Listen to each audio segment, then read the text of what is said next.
Olá, como estão todos?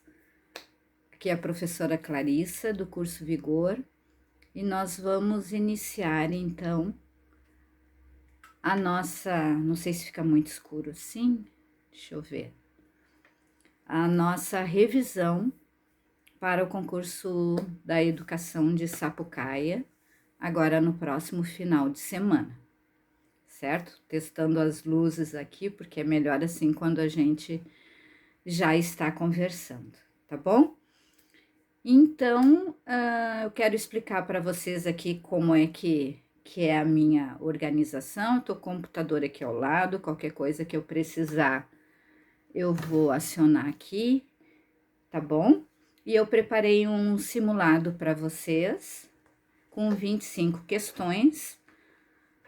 Procurei utilizar as últimas questões que a Fundatec utilizou nos seus concursos.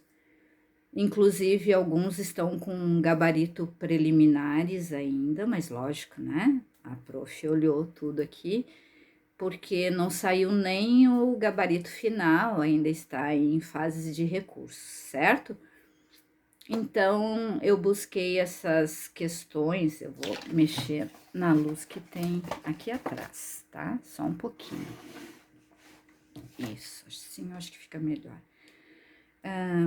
Eu procurei, então, buscar questões dentro dos conteúdos de vocês, certo?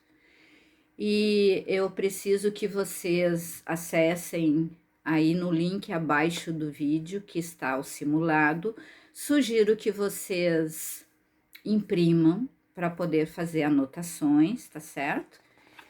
E nas nossas aulas nós falamos, quando vimos a LDB, praticamente um pouquinho de cada conteúdo, porque vocês sabem, né, aquele tema que a prof deu, LDB ler no mínimo 2 vezes, a BNCC da parte de vocês também, e diretrizes curriculares, enfim, é importante vocês passarem os olhos, certo?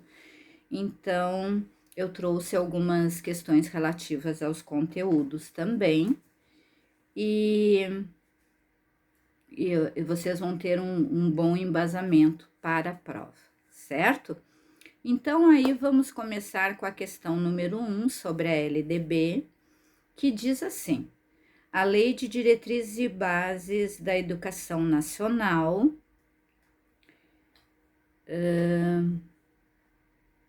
eu preciso só, vou puxar aqui o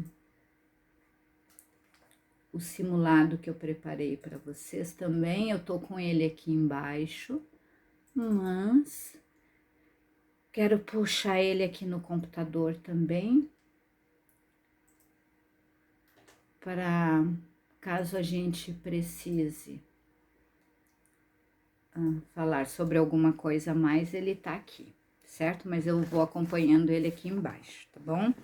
Então, a Lei de Diretrizes e Bases da Educação Nacional estabelece que a União, os estados, o Distrito Federal e os municípios organizarão em regime de colaboração os respectivos sistemas de ensino, né? Então, nós tivemos uma aula em que eu falei dos sistemas de ensino, né? Que é o federal, o estadual e o municipal.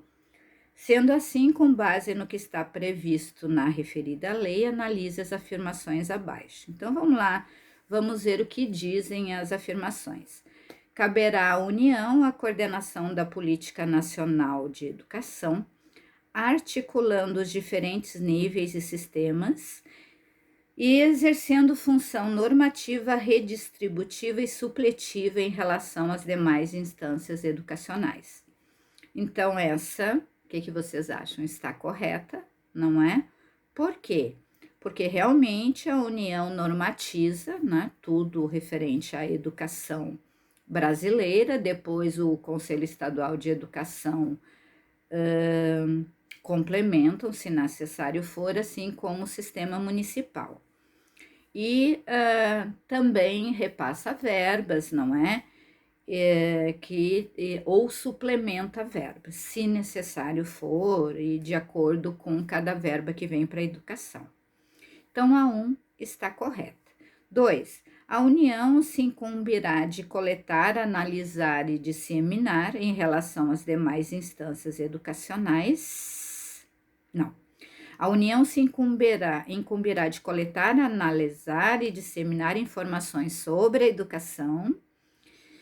E aí, o que nós temos com isso? Sim, a União se incumbe de coletar, analisar e disseminar qualquer informação sobre a educação, que são os dados quantitativos, não é? E qualitativos também.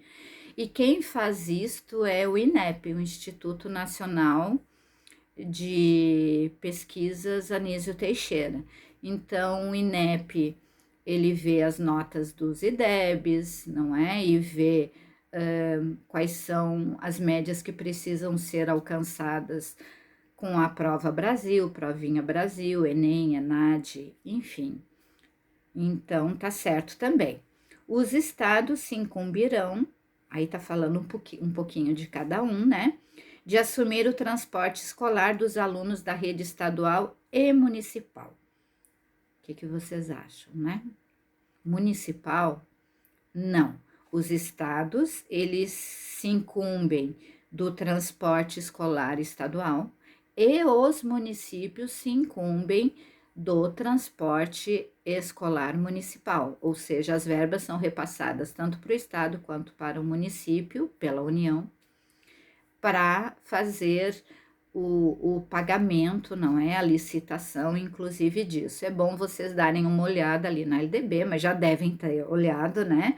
Só para se certificarem. Então, a 3 não está correta. Os municípios se incumbirão de baixar normas complementares para o seu sistema de ensino. Casualmente falei isso há pouquinho tempo atrás. Então, é bem isso. Essa está correta também. O resultado da somatória dos números correspondente às afirmações corretas é, então, aquilo que está correto, nós vamos somar, né? O 1, o 2 e o 4. Então, 1 mais 2, 3, com 4, 7. Nós temos aí a letra B, 7. A Fundatec costuma fazer isso, tá, gente? Vocês não se assustem. De pegar o resultado da somatória dos números correspondentes às afirmações, aqui tá pedindo corretas. Eles podem pedir, quem sabe, qual é o número da incorreta ou das incorretas, enfim. Corretas, então, nós temos 7, letra B. Questão 2.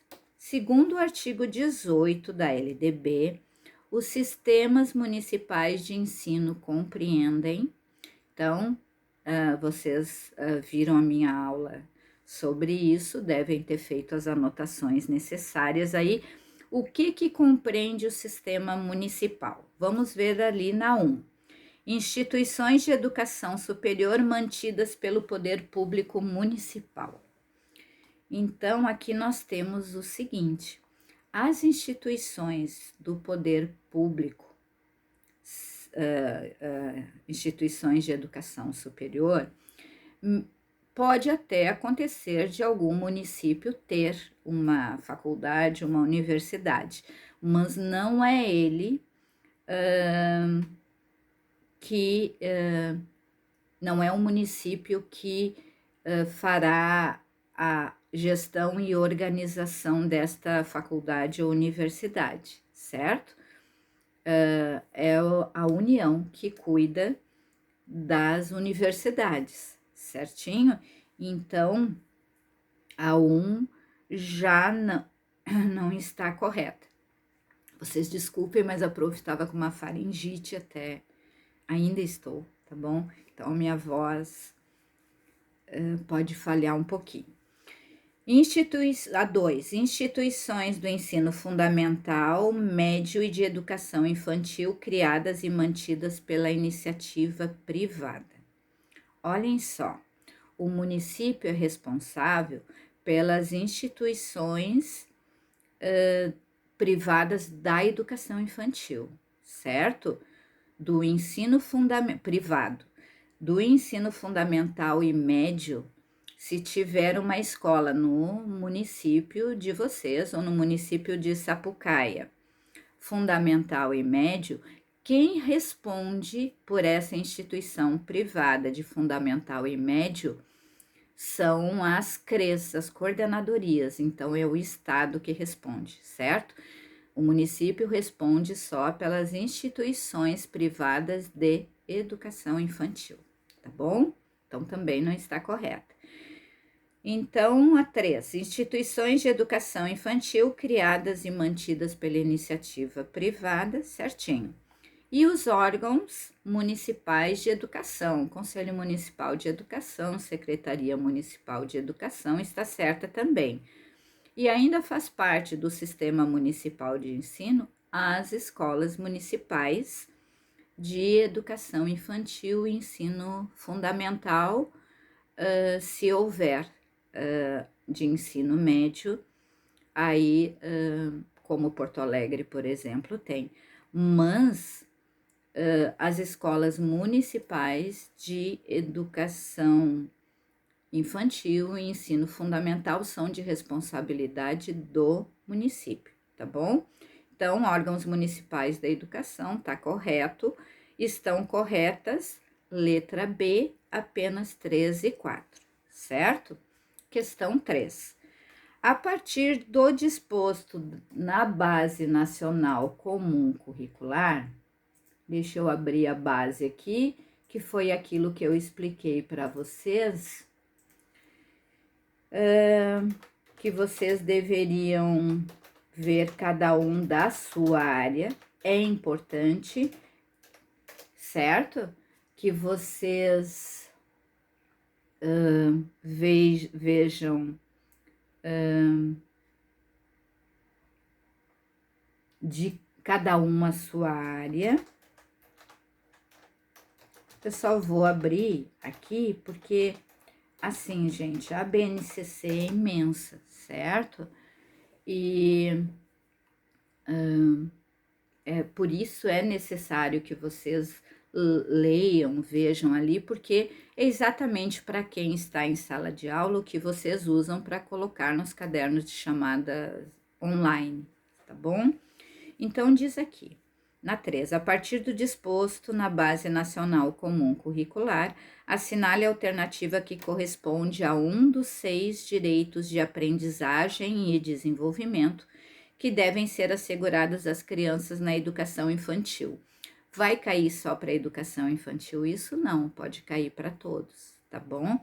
Que é aquela parte inicial da BNCC, para que elas tenham condições de aprender e se desenvolver. E aí eles trazem 5 alternativas: conviver, sintetizar, relacionar, comparar e interpretar.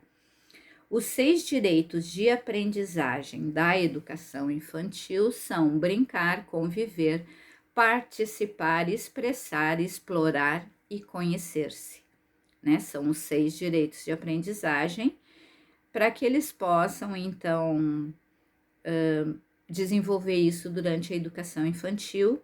E nós temos aí como correta a letra A, conviver, tá bom? 4. A mediação é um elemento essencial para a aprendizagem. Lembram quando a prof explicou sobre... Vou ser obrigada a dar resposta, né? Sobre Vygotsky. Quando se fala em mediação do conhecimento, a gente imediatamente lembra de Vygotsky, não é? Então, a mediação é um elemento essencial para a aprendizagem. Pode-se observar o conceito de mediação em ação quando nos reportamos à definição de pontinhos para a zona de desenvolvimento proximal, que é a distância entre aquilo que a criança é capaz de fazer sozinha e aquilo que ela faz com ajuda ou em breve será capaz de realizar de modo autônomo. Então, a zona de desenvolvimento proximal, segundo Vygotsky, é quando nós precisamos de um mediador para construir aquele conhecimento, tá bom? E a zona de desenvolvimento potencial é sempre onde o aluno pode chegar, não é? Aquilo que ele vai aprender. E a zona de desenvolvimento real é aquilo que o aluno sabe agora, que ele já construiu o conhecimento. Então, entre a zona de desenvolvimento real, que é o que o aluno sabe agora, e a zona de desenvolvimento potencial, é que nós temos a ZDP, a zona de desenvolvimento proximal. Então, eu sei uma coisa, mas com a ajuda do outro, com a mediação de uma pessoa mais velha, ou professor, ou um coleguinha até mais novo que já tenha construído aquele conhecimento, com a ajuda de um desses eu chego no potencial, certo? Então, aqui está explicando a ZDP. Assinale a alternativa que preenche corretamente a lacuna do trecho acima. Então, pode-se observar o conceito de mediação em ação quando nos reportamos à definição de Vygotsky, certo? Então, é ali a letra D. O Freire fala muito em educação popular, uma educação para todos, uma educação consciente, uma educação que leve o aluno à autonomia, que qualquer um, de qualquer faixa etária, de qualquer classe social, de qualquer etnia, raça, cor, gênero, tem direito à educação. Esse é o Freire, tá bom? E essa é a diferença também, apesar que Freire e Vygotsky vêm na mesma linha, não é? Marxista, enfim. E o Piaget fala que nós temos etapas do desenvolvimento de acordo com a maturação biológica, tá bom? Que são os solicitados no nosso edital, enfim. Mas nós temos então na 4, letra D. Questão 5. A inversão da sala de aula estabelece um referencial que oferece aos estudantes uma educação. Nós temos aí no edital um autor solicitado, mas pode vir outros, né? Quando se fala em... Até vou abrir aqui o edital de vocês. Vamos ver onde é que está o concurso de Sapucaia. Tá do lado de cá. Deixei separadinho ali. O edital de vocês pede... Deixa a prof chegar aqui. Pede...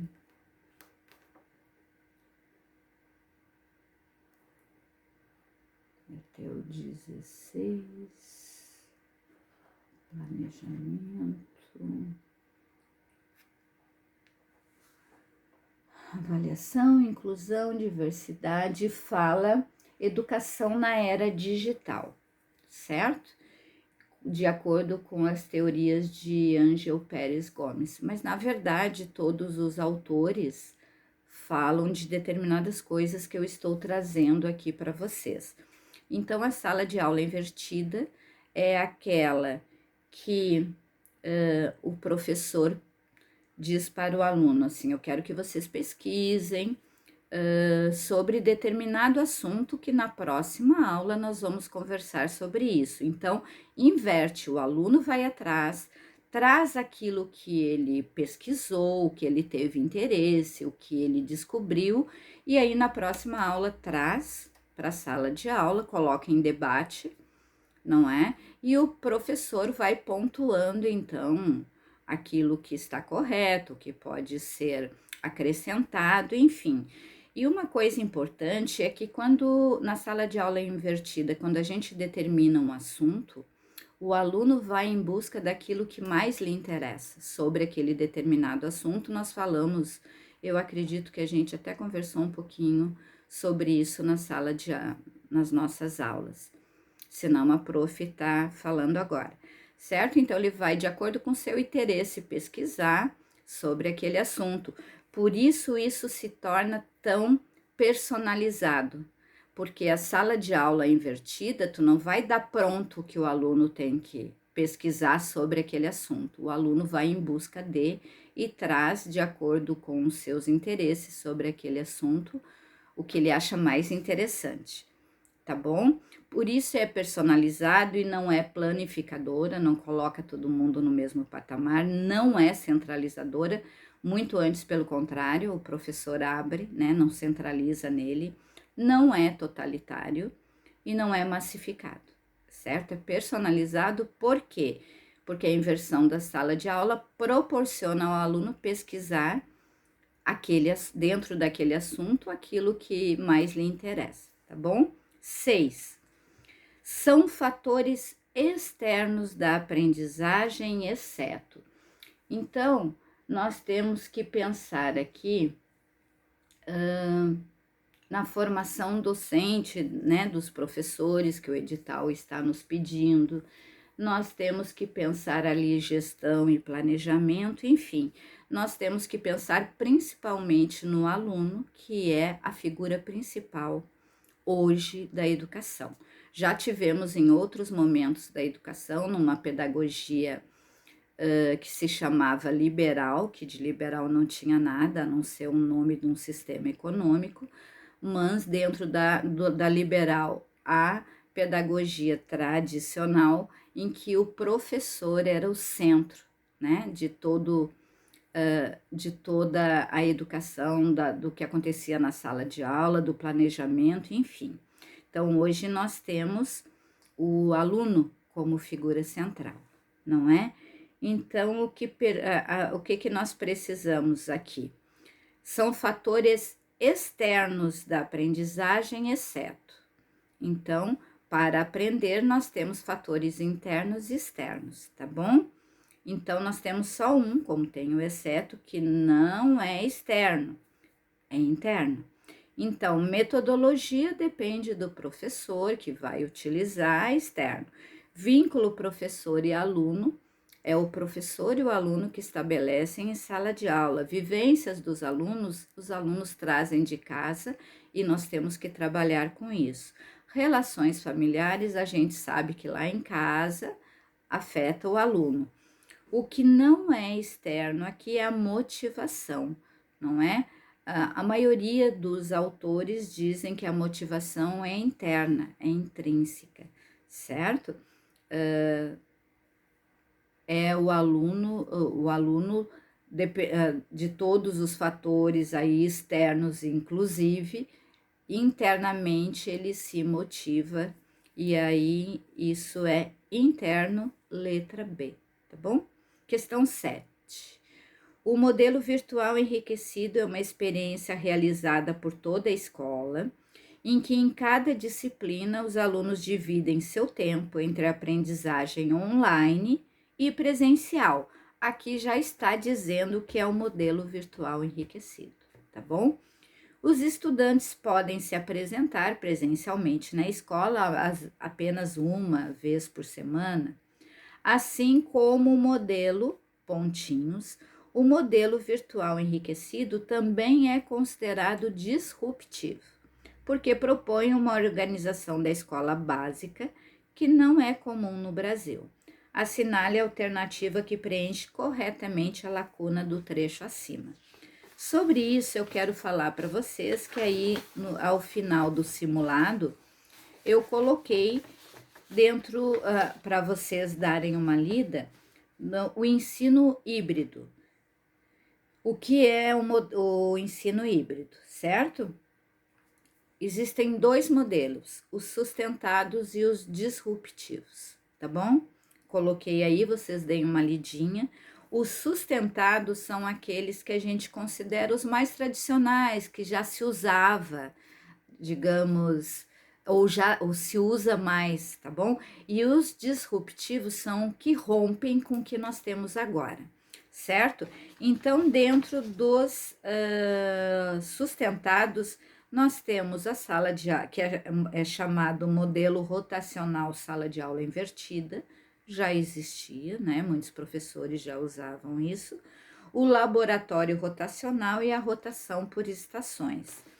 E dentro dos modelos disruptivos que vêm, então, para mudar a educação, nós temos o flex, o à la carte e o virtual aprimorado, tá bom? Então, o que diz aqui? Os estudantes podem se apresentar presencialmente na escola apenas uma vez por semana, então, é um modelo virtual enriquecido, assim como o modelo pontinhos. O modelo virtual enriquecido também é considerado disruptivo, porque propõe uma organização da escola básica que não é comum no Brasil. E aí nós temos então apresentados para nós o à la carte, certo?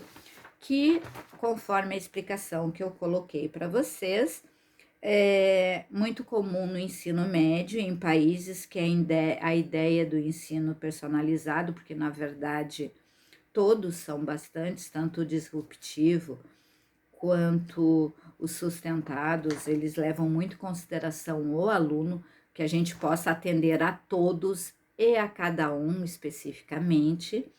O à la carte, então, é muito usado nos Estados Unidos, e o aluno é responsável pela organização do que ele precisa estudar, e as disciplinas podem ser eletivas e combinar com os itinerários formativos escolhidos pelos estudantes, certo? Então, nós temos aí, leiam com atenção, que a prof colocou aí para vocês, ao final do simulado, nós temos como disruptivo também o à la carte, tá bom? Porque o sustentado nós temos a sala de aula invertida, o laboratório rotacional e a rotação por estações, certo? Então, é a letra A. 8. A respeito das metodologias ativas, analise as seguintes assertivas.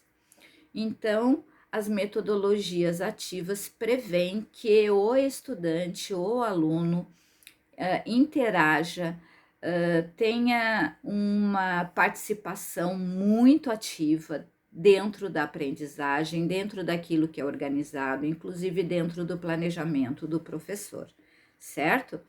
Então, centralizado no assunto, no aluno, e o aluno, então, vai em busca de sempre tendo muita autonomia dentro dos seus próprios estudos, tá bom? Então, metodologias ativas 1 priorizam transmissão de informações? Não, porque não é com apenas o professor lá dentro da sala de aula dando aula, enfim, o aluno vai em busca, tá bom? Enfatizam o desenvolvimento da aprendizagem criativa e autônoma, tá certo? E tem sua centralidade na figura do docente, ou seja, do professor? Não. Metodologias ativas, como eu falei, prevêem o aluno no centro do processo, trabalhando ativamente na construção do seu conhecimento, tá bom? Então, corretas nós temos apenas a 2, letra B. Questão 9. O trabalho em grupo é uma ótima estratégia para um bom engajamento dos alunos em aula. Para tanto, algumas dicas para o professor na condução da atividade são importantes. Vamos ver quais. Evitar formar grupos homogêneos no sentido de aprendizagem, pois aprendemos com as diferenças, é importante, não é? Então, no trabalho em grupo, um determinado aluno compreendeu e construiu o conhecimento com mais facilidade, já pode trocar com outro que tem mais dificuldade, e os grupos heterogêneos são o ideal, não é? Então, tem que se evitar grupos homogêneos, tá certo? Procurar estabelecer um tempo adequado para a realização da proposta estabelecida, sim, sempre, né? No nosso planejamento de aula também, segundo Libânio, vamos falar de um outro autor, não é? O Libânio diz que no planejamento de aula a gente tem que levar em consideração aquilo que se vai trabalhar, o tempo que é necessário para o aluno fazer essa construção, fazer as atividades, enfim. Então, 2, ok. E circular pelos grupos, fazer questionamentos, verificar a divisão do trabalho e fazer intervenções produtivas, lógico. Também tá certo, o professor vai caminhando nos grupos, vai vendo o que eles estão conversando, o que eles estão trabalhando ou não, aquele que está trabalhando ou não também, certo? Então, nós temos aí todas corretas, letra E, 1, 2 e 3. Questão 10. A educação especial inclui. Então, olhem só, aqui nós falamos da educação especial como um todo, mas também falamos de LDB, certo? Falamos bastante sobre isso já. Então, a educação especial, ela transversaliza os níveis da educação, níveis, educação básica e educação superior, lembrando que educação básica é a educação infantil, fundamental e médio. Então, transversaliza os níveis, as etapas, que são as etapas, por exemplo, da educação básica, educação infantil, fundamental e médio, e as modalidades, educação do campo, educação quilombola, educação bilíngue de surdos, a própria educação especial é uma modalidade, certo? Então, ok. A educação especial inclui realizar o atendimento educacional especializado? Com certeza. Aqueles alunos com deficiência, TGD e altas habilidades ou superdotação têm que ser encaminhados para o AEE, Atendimento Educacional Especializado, tá certo? Disponibilizar recursos e serviços e orientar sobre utilização no processo de ensino e aprendizagem? Correto também.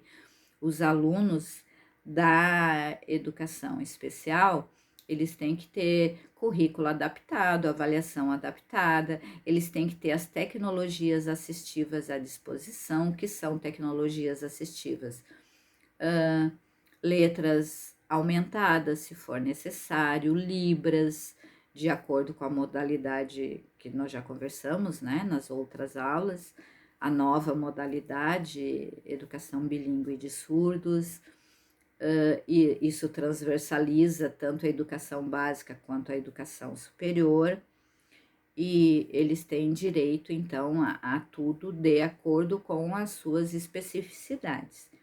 E atender como público-alvo, a prof. recém falou, eu me lembrei que ia estar aqui, estudantes com deficiência, transtornos globais do desenvolvimento e altas habilidades, superdotação. Então, todas corretas. O resultado da somatória dos números correspondentes às afirmações corretas é 1 mais 2 mais 3 mais 4, que aí é o 10, letra E, tá bom? 11. Questão 11. As instituições de ensino mais inovadoras procuram integrar algumas dimensões importantes em seu PPP, Projeto Político Pedagógico. São elas. Vamos ver. Destaque para o projeto de vida de cada aluno com a orientação de um mentor? Sim. O que nós levamos em consideração do PPP? Quem é o nosso público? Né? Quais as características dele? O que nós precisamos fazer para atender esse público? E esse mentor aqui nós temos o educador, não é? Ou todos aqueles que trabalham dentro da educação, tá correto? ênfase em valores e competências amplas de conhecimento e socioemocionais. Lembrando, a BNCC tem 10 competências que nós precisamos seguir. Uma e meia, como a prof brinca, ou 2, falam de conteúdos. As outras 8 são competências socioemocionais que nós precisamos desenvolver com os alunos, tá bom? Então, tá correto também. Equilíbrio entre as aprendizagens pessoal e grupal, sempre assim, inclusive as metodologias ativas. Elas nos chamam a atenção que nós precisamos atender a todos e a cada um de acordo com a sua especificidade e a sua competência, tá bom? E respeito ao ritmo e estilo de aprendizagem de cada aluno, combinando com metodologias ativas, aquela que coloca o aluno no centro do processo e faz ele ir em busca de, não é? Então, por que respeito ao ritmo? A gente estudou Piaget e Vygotsky, não é? Na nossa última aula, e aí a gente sabe que cada aluno tem o seu tempo, né? De acordo, se for Piaget, de acordo com a sua etapa, não é? Ou de acordo com Vygotsky, de acordo com a construção da linguagem, do pensamento, enfim. Então, nós temos que respeitar o ritmo e o estilo de aprendizagem de cada aluno, corretas todas, letra E, 1, 2, 3 e 4, tá bom? Questão 12. De acordo com o PNS, agora prestem atenção porque eu já respondi isso em outra questão. Plano Nacional de Educação, é importante que vocês deem uma olhadinha também. Lembrando que nós temos um grupo no Facebook que eu incluí os alunos de Sapucaia no grupo de Porto Alegre, dos alunos de Porto Alegre, porque eu postei lá muito material para estudo no de Porto Alegre, então são conteúdos similares e tem muito material lá. E eu acho que está postado lá também o PNE, certo?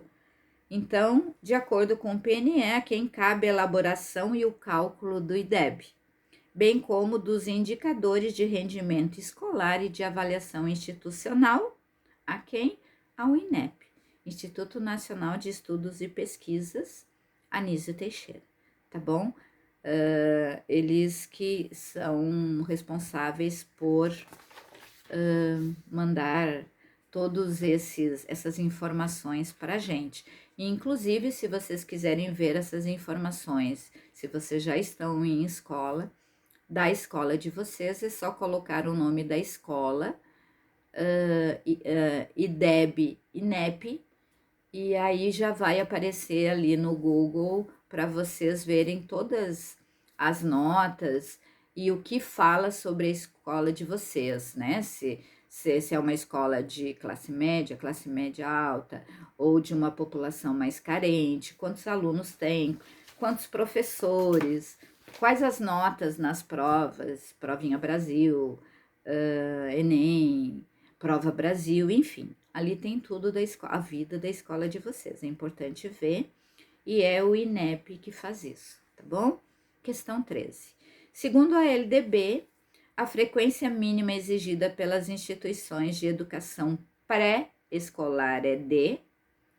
Então, lembrando, é obrigatório os alunos estarem na escola a partir dos 4 anos de idade, a partir do dia em que completarem 4 anos de idade. Isso está lá na nossa aula de LDB, tá bom? A frequência escolar e o que é, voltando, o que é obrigatório, então, a pré-escola de 4 anos?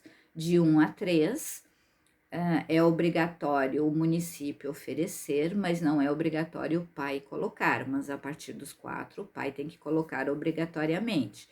Então, na pré-escola, a frequência mínima exigida é de 60%. Já no ensino fundamental e médio, a frequência mínima exigida é de 75%. Como aqui está perguntando da educação pré-escolar, correta é a letra E, 60%. Questão 14. A cidadania digital compreende temas bem importantes e são eles exceto. Gente, cidadania digital requer os mesmos valores, as mesmas leis que regem a nossa vida social presencial, certo? Então, assim, cidadania digital quer dizer que a gente tem as mesmas responsabilidades e segue leis. Desculpe. Como na nossa vida, lá dentro da escola, na nossa família, na sociedade, enfim. Então, aqui nós temos tudo que a gente precisa ter na cidadania digital. a gente tem que trabalhar com os nossos alunos, que eles precisam ver coisas científicas, quando forem pesquisar, quando for sala de aula invertida, que eles procurem sites ilibados, sites que tenham informações, como eu falei, científicas, sites sérios, que eles fujam da fake news, que eles não divulguem fake news, porque tudo isso implica em crimes também, crimes virtuais, certo? Então, temas bem importantes. Ética e respeito, precisamos ter. Temos que preservar sempre direitos autorais, citando, não é? Saúde e bem-estar, nós precisamos que as pessoas que estejam digitalmente nas redes sociais mantenham a sua saúde e o seu bem-estar, não é? Não fiquem doentes, como a gente vê aí, por ataques de ódio, por ataques por uma coisa que comentaram ou que postaram, enfim. Saúde e bem-estar e segurança digital. Todos nós temos direito à segurança digital e se nós temos direito, os outros também, e nós não podemos infringir isso. Então, o nosso exceto aqui está na letra D, desobrigação da responsabilidade na divulgação das informações. Não, a gente sabe que hoje, felizmente, as pessoas estão sendo punidas pelas fake news, porque existem delegacias virtuais, não é? E que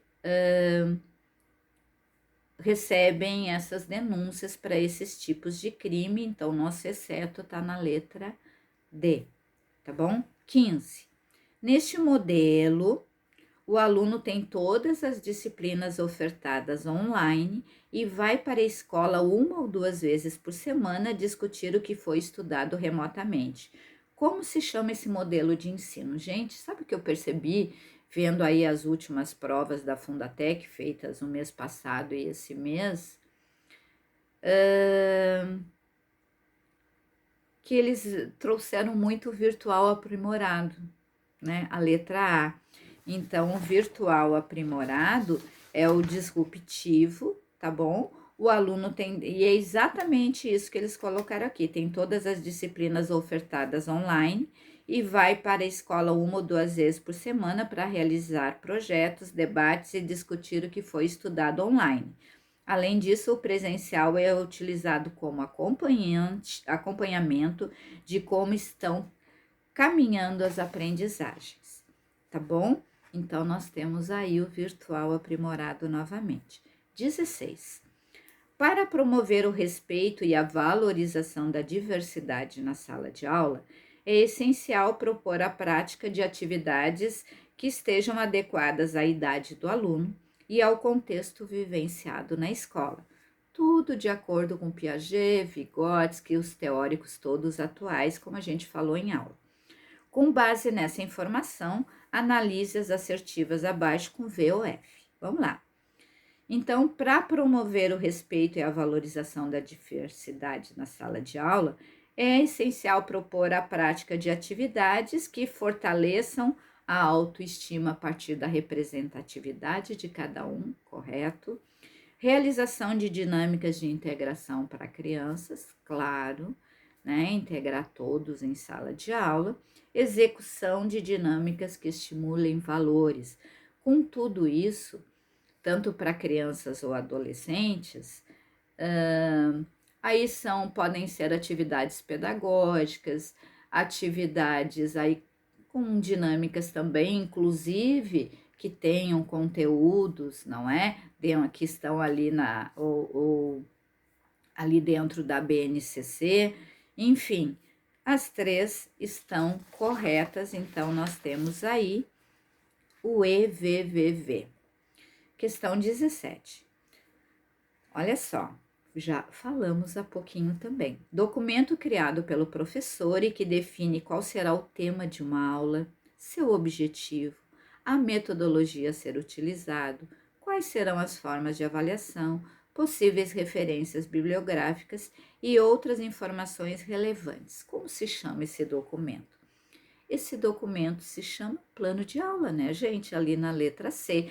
Aliás, eles trouxeram aqui o plano de aula com todos os passos que o Libânio diz serem necessários, tá bom?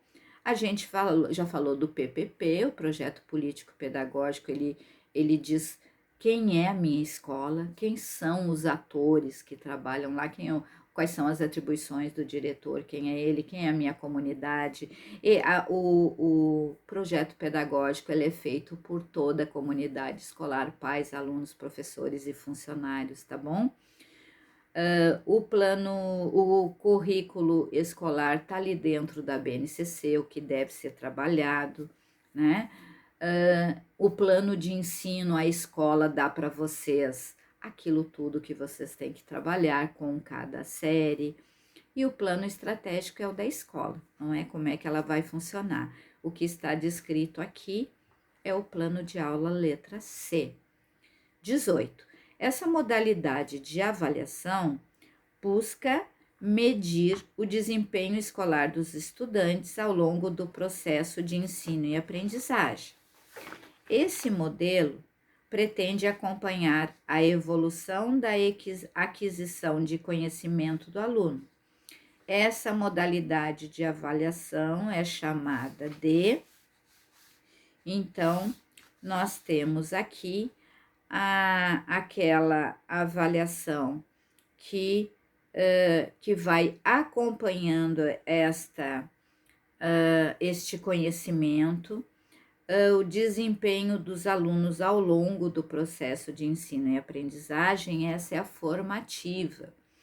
Nem todos os autores buscam, assim, medir, né? Mas acompanhar, não é? Mas é a formativa, certo?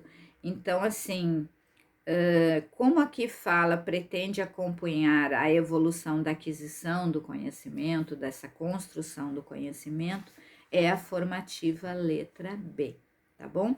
A gente falou dela um pouquinho quando se falou ali do Perrenot nas avaliações, tá bom? Questão 19.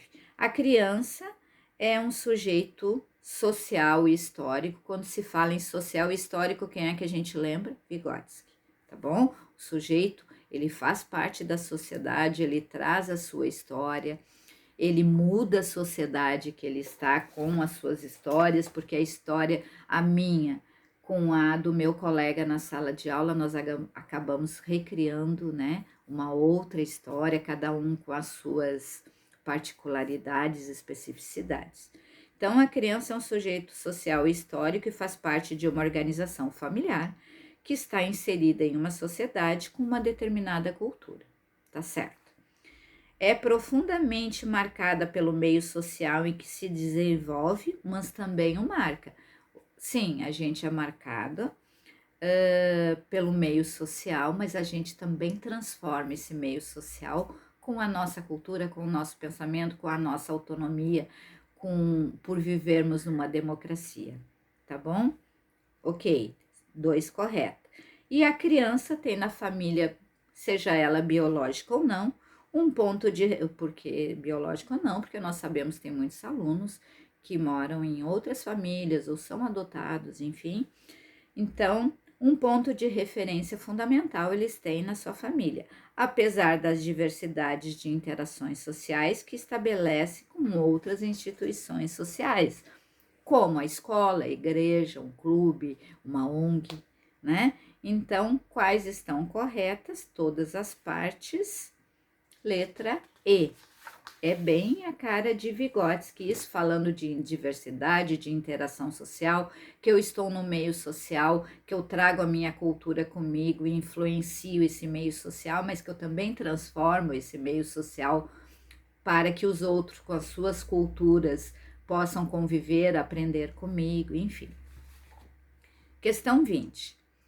É uma abordagem pedagógica criada no Reino Unido, na qual a criança tem a liberdade de tempo e escolha para brincar com elementos da natureza. Vou abrir aqui uma outra coisa.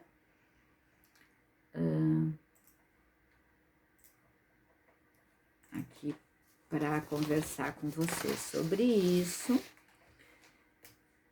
que lógico vocês já devem conhecer, mas para alguns dos anos finais podem estar um pouquinho mais distante, então, na qual a criança tem a liberdade de tempo e escolha para brincar com elementos ou materiais do uso cotidiano, para estimular o imaginário e desenvolvimento em sua totalidade, a qual abordagem o texto se refere. Então, olhem bem, essa abordagem, as crianças, elas estão ali a partir do seu segundo ano de vida e elas têm o desejo de conhecer esse mundo, então,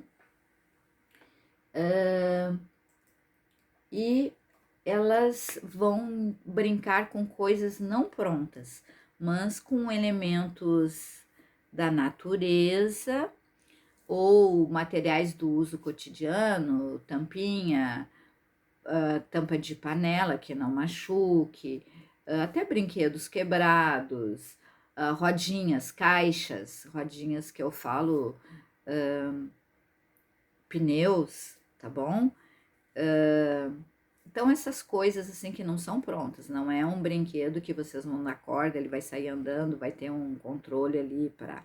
Não, é um brincar em que elas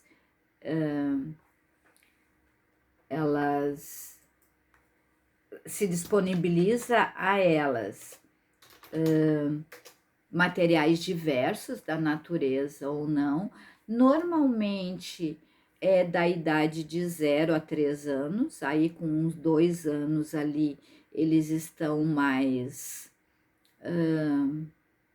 já sabem, já caminham bem, já pedem, já vão em busca, né? O mundo do faz de conta está começando a se desenvolver, assim, eles querem descobrir cada vez mais, então esse é o brincar heurístico, tá bom? Então é a letra B. 21. O tracinho é o uso competente da leitura escrita nas práticas sociais, ou seja, consegue organizar discursos, interpretação e compreensão de textos. Assinale a alternativa que preenche corretamente a lacuna do trecho acima. Gente, este é o conceito que Emília Ferreira, Ana Teberoski dão ao letramento, certo? A alfabetização é tu te apropriar da escrita e da leitura, mas nós precisamos, né, ali na alfabetização, os alunos vão aprender a ler e escrever. Mas fazer o uso competente dessa alfabetização, tendo compreensão, interpretação, usando, né, em discursos tanto escritos quanto orais, isso é letramento. É o uso competente da leitura e escrita nas práticas sociais, ou seja, é pegar aquilo que a gente aprendeu a ler e escrever, né, lá na escola, e conseguir usar na sociedade, na sua vida, no seu dia a dia, tá bom? Então, 21, letra A. Questão 22. Eu sugiro a vocês que deem uma lida nas DCNs étnico-raciais, porque foi muito solicitado nas últimas provas da Fundatec, tá bom? Aí vocês colocam assim: diretrizes curriculares nacionais para a educação das relações étnico-raciais, Planalto. Sempre Planalto. E aí vai vir aquilo que, com todas as alterações necessárias, tá bom? Então, sobre as DCNs da educação, para a educação das relações étnicas e para o ensino da história e cultura afro-brasileira e africana, analisa as assertivas. Então, olha só, gente, eu até deixei aberto aqui. Ixi, sexo saiu daqui. Não, será? Tinha deixado aberto, porque eu sabia que isso ia vir. Deixa eu abrir de novo, então. é importante porque a gente não pode pecar, não é? Olha só aqui o que diz. Olha só o que diz aqui, ó. É importante salientar, eu estou nas DCNs étnicas, certo?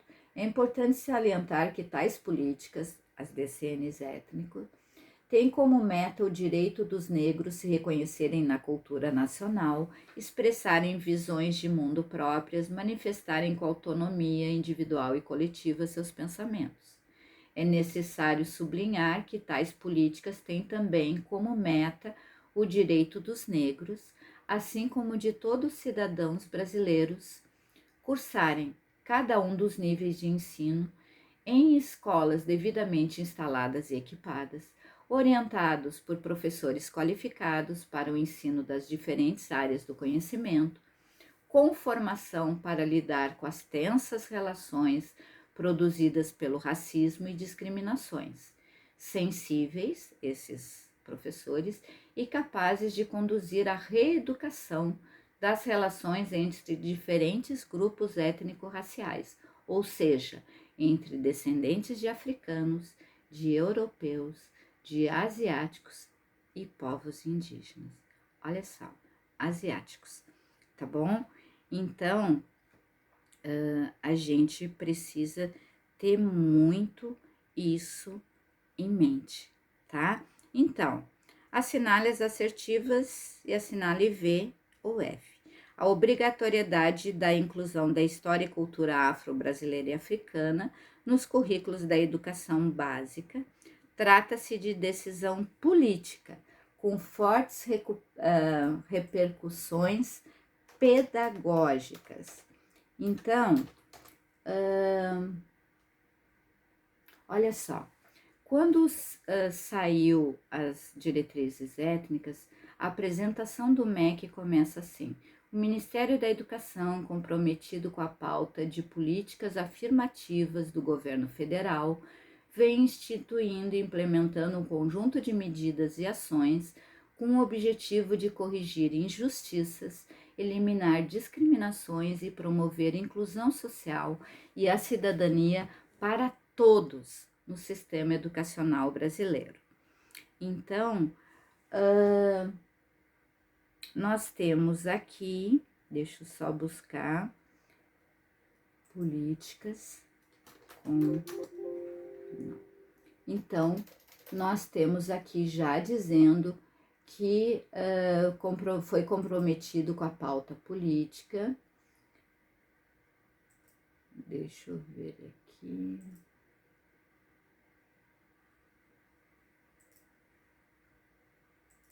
Deixa eu só achar uma outra coisinha aqui.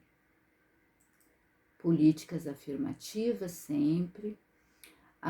Políticas de reparações e de reconhecimento e valorização da história, cultura e identidade de negros e índios.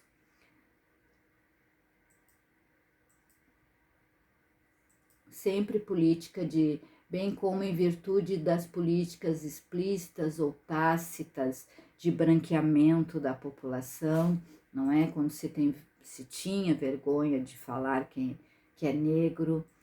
Então, assim, tem sim, reconhecimento requer a adoção de políticas educacionais, políticas de reparações, conjunto de ações políticas dirigidas à correção de desigualdades. Então, o documento vem todo falando sobre isso, tá bom?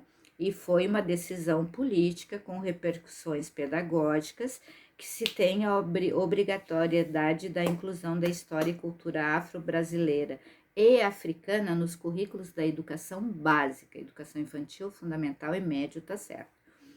Relevância do estudo de temas decorrentes da história e cultura afro-brasileira e africana não se restringe à população negra, ao contrário, diz respeito a todos os brasileiros, uma vez que devem educar-se enquanto cidadãos atuantes no seio de uma sociedade multicultural. O multiculturalismo está né, no centro disso tudo.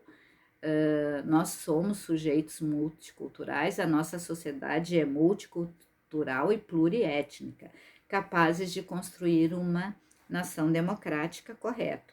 E cabe às escolas incluir no contexto dos estudos e atividades que proporciona diariamente também as contribuições histórico-culturais dos povos indígenas e dos descendentes asiáticos, além das de raiz africana e europeia. Então, europeia também, tá bom? Mas a europeia fala na LDB e o asiático nas DCMs. Cuidado, tá bom? Então, nós temos aí, como aqui está falando dos dois, né, das diretrizes e para o ensino da história e cultura afro-brasileira e africana, que está na LDB, as duas, trazendo as três são verdadeiras, letra B. Analise as assertivas abaixo sobre a tendência das escolas do futuro. Personalização do ensino, correto. Educação socioemocional, é que a BNCC pede. Flexibilização curricular, aqueles currículos engessados não existem mais, tá bom? O que a gente quer flexibilizar de acordo com a especificidade da nossa comunidade, dos nossos alunos, que a gente possa personalizar, então, de acordo com aquilo que os nossos alunos precisam. As três corretas, letra D. Uma coisa me chamou a atenção. Neste aqui, e na 22 e 23, a Fundatec fez questões com 4 alternativas. Os municípios devem ter solicitado não 5, mas 4 alternativas. E esses dois são de concursos muito recentes, tá bom? 24. Avaliação. Hoffman destaca que para avaliar, com base em uma concepção mediadora, é preciso que se tenha preocupação com.